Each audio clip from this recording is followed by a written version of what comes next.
வச்சுட்டு அருமையான ஒரு ஸ்நாக்ஸ் செய்வாங்க. இப்போ இன்றைக்கி நம்ம அதான் பார்க்க போகிறோம்.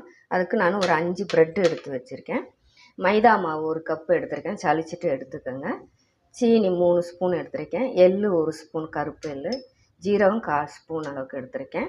மஞ்சள் தூள் கலருக்காக நான் எடுத்திருக்கேங்க.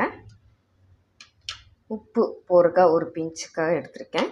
இப்போ நம்ம எல்லாம் கலந்து எடுத்துக்கலாம். இப்போ மாவு சேர்த்துக்கலாம். இப்போ ஜீனி சேர்த்துக்கிறேன். எள்ளு, ஜீரகம், உப்பு 1 பிஞ்ச், 1/4 ஸ்பூன் மஞ்சள் தூள். இது இப்போ நல்லா நம்ம கலந்து கொடுத்துக்கலாம். மாவு எல்லாம் கலந்து கொடுத்தாச்சு. இப்போ நம்ம தண்ணி ஊற்றி கலந்துக்கலாம் கொஞ்சம் கொஞ்சமாக. இப்போ மாவு நல்லா கரைச்சி எடுத்துட்டேங்க. இந்த பதத்துக்கு இருக்கணுங்க. பஜ்ஜி மாவில் நம்ம முக்கி போடுவோம் பார்த்தீங்களா, அந்த பதத்துக்கு இருந்தால் போதும். இப்போ ஒரு 10 நிமிஷம் நமக்கு இருக்கட்டும், இது செட் ஆகட்டும். எப்பயுமே மாவு பிணைஞ்சோடனே உடனே நம்ம எந்த ஸ்நாக்ஸ் போடக்கூடாதுங்க. அப்போ மாவு கொஞ்சம் ஊறி வரணும் இல்லையா. அப்போ ஒரு 10 நிமிஷம் நம்ம ரெஸ்ட்டில் இருக்கட்டும். இங்கே நம்ம எண்ணெய் சூடாக்கி எடுத்துக்கலாம். சிம்மில் போட்டு ஹீட் பண்ணிக்கலாம் அது வரைக்கும். இப்போ மாவு நமக்கு 10 நிமிஷம் ஆயிடுச்சுங்க. நம்ம போட்டுக்கலாம். ப்ரெட்டை போட்டு எடுத்துக்கலாங்க. இப்போ திருப்பி கொடுத்துக்கலாம்.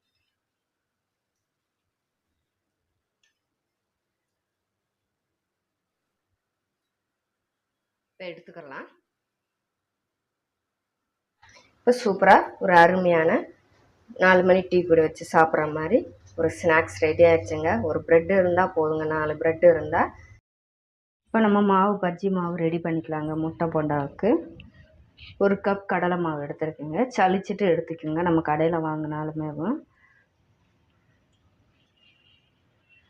1/4 கப்புக்கு அரிசி மாவுங்க. நல்லா நமக்கு முட்டை போண்டா நல்லா கிறிஸ்பாக இருக்கும். அதுக்காக 1/4 கப்புக்குன்னா ஒரு 4 டேபிள் ஸ்பூன் அளவுக்கு இருக்குங்க. இல்லைனா 3 டேபிள் ஸ்பூன் அளவுக்கு நம்ம எடுத்துக்கிட்டால் போதும். ஸ்பூன் அளவுக்கு 3 டேபிள் ஸ்பூன் அளவு எடுத்தால் போதுங்க. நமக்கு முட்டை போண்டா நல்லா மொறு மொறுன்னு இருக்குங்க சாப்பிட்றதுக்கு. 1 டீஸ்பூன் அளவுக்கு மிளகாப்பொடி, காரத்துக்குங்க ஒரு 1/4 டீஸ்பூன் அளவுக்கு சமையல் சோடா போட்டுக்கலாம். உப்பு தேவைக்கு பார்த்துட்டு நம்ம போட்டுக்கலாம். கொஞ்சமாக நம்ம கடையில் அந்த முட்டை போண்டா கலராக இருக்கும் பார்த்தீங்களா, அதுக்காக கொஞ்சமாக ஃபுட் கலர் சேர்த்துக்கலாங்க. கேசரி பவுட்ரு தாங்க.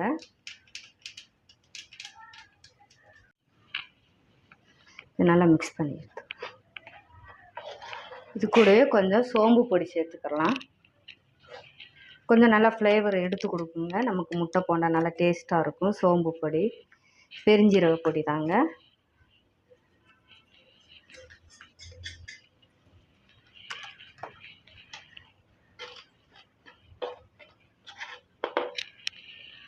நம்ம தண்ணி ஊற்றி கலக்கலாம் கொஞ்சம் கொஞ்சமாக.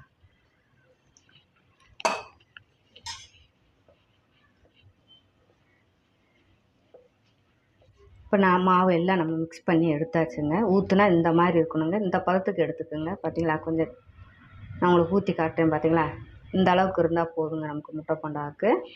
இப்போ முட்டை வேக வச்சு நான் கட் பண்ணி எடுத்துருக்கேங்க. நம்ம முட்டை போண்டாவுக்கு இது போல் மாவு நம்ம கரைச்சது ரெடியாக இருக்குது. இப்போ போண்டா போட்டு எடுத்துக்கலாம். எண்ணெய் சூடாகட்டுங்க. எண்ணெய் சூடாகவும் நம்ம போட்டு எடுத்துக்கலாம்.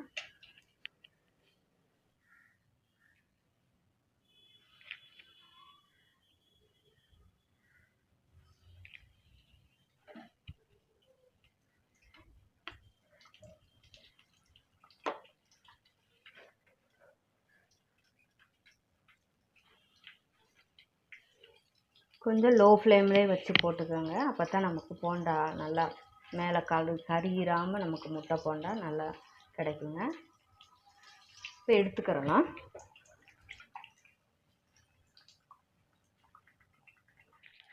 இப்போ ஒரு அருமையான நமக்கு டீ கூட வச்சு சாப்பிட்றதுக்கு ஒரு முட்டை போண்டா டீ கடையில் மாதிரி நம்ம ரெடி பண்ணிட்டோங்க. இப்போ நான் 1 கப் கடலை மாவு எடுத்துருக்கேங்க. அதை நம்ம சலிச்சு எடுத்துக்கிறலாம். 1/4 கப்புக்கு அரிசி மாவு சேர்த்துக்கலாம். இப்போ கடலை மாவும் அரிசி மாவும் சலிச்சு எடுத்தாச்சுங்க. அது கூடவே நம்ம வெங்காயம் சேர்த்துக்கலாம். ஒரு பச்சை மிளகா காரத்துக்கு, கொஞ்சமாக இஞ்சி சேர்த்துக்கலாம், கொஞ்சம் மல்லி இலை,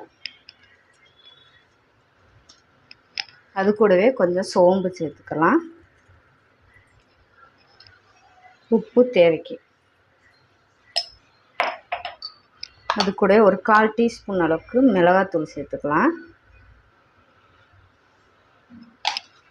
அது கூட ஒரு 1/4 டீஸ்பூன் அளவுக்கு மஞ்சள்தூள் சேர்த்துக்கலாம், கொஞ்சமாக நம்ம பேக்கிங் சோடா சேர்த்துக்கலாம், அப்ப சோடா விருப்பப்பட்டால் சேர்த்துக்குங்க, இல்லைன்னா நீங்கள் அவாய்ட் பண்ணிக்கோங்க.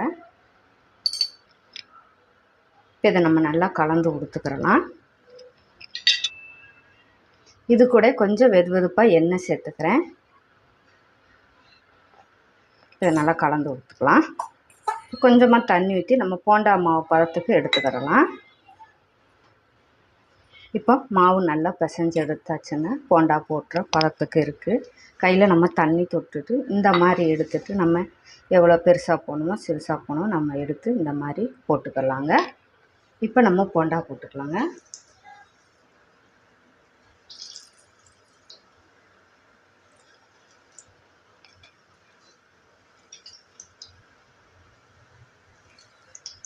போட்ட உடனே திருப்ப வேண்டாங்க. இப்போ நம்ம திருப்பிக்கலாம்.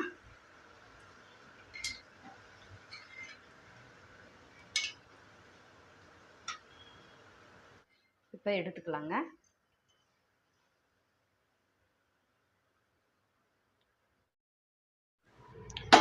இப்போ ஸ்டவ் ஆன் பண்ணிக்கலாங்க. இப்போ சட்டி சூடாகட்டும். இப்போ எண்ணெய் ஊற்றிக்கலாம். எண்ணெய் சூடாயிருச்சுங்க. இது கூடயே கொஞ்சம் நம்ம கருவேப்பிலை ஃப்ரை பண்ணி எடுத்துக்கிறலாம்.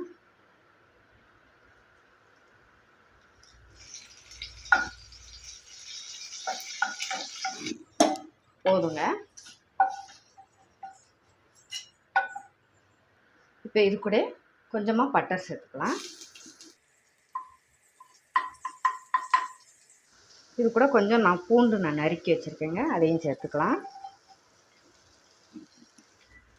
கொஞ்சம் லைட்டாக நம்ம ஃப்ரை பண்ணிக்கலாம். இது கூட நான் 1 கப் வேர்க்கடலை எடுத்து வச்சுருக்கேங்க, வறுத்து தோலி நீக்கிட்டு தான் எடுத்துருக்கேன், அதையும் சேர்த்துக்கலாம். கலந்து விட்டுக்கலாம். இது கூடவே கொஞ்சம் நம்ம மைதா மாவு சேர்த்துக்கலாம். 2 ஸ்பூன் அளவுக்கு எடுத்திருக்கேன். இது கூட 1 ஸ்பூன் அளவுக்கு அரிசி மாவு சேர்த்துக்கலாம். வேர்க்கடலைக்கு தேவையான உப்பு சேர்த்துக்கலாம். இப்போ நம்ம ஸ்டவ் ஆஃப் பண்ணிவிட்டு இது கூட நம்ம மிளகு நான் பொடிச்சு வச்சுருக்கேங்க ஃப்ரெஷ்ஷாக, அதையும் சேர்த்துக்கலாம்.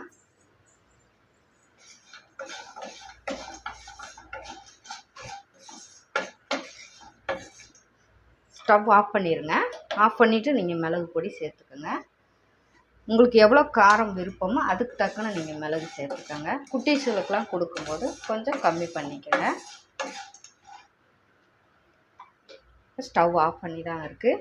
இப்போ இது கூட நம்ம கருவேப்பிலை ஃபஸ்ட்டு வறுத்தோம் இல்லைங்களா, அதை நம்ம தூவி விட்டுக்கலாம். நல்லா கைட்டே நம்ம பொடிச்சு எடுத்துக்கலாங்க. இந்த மாதிரி இப்போ அதையும் கலந்து ஊற்றலாம். அவ்வளோதாங்க, ஒரு அருமையான ஒரு ஸ்நாக்ஸு ரெடி ஆகிடுச்சுங்க.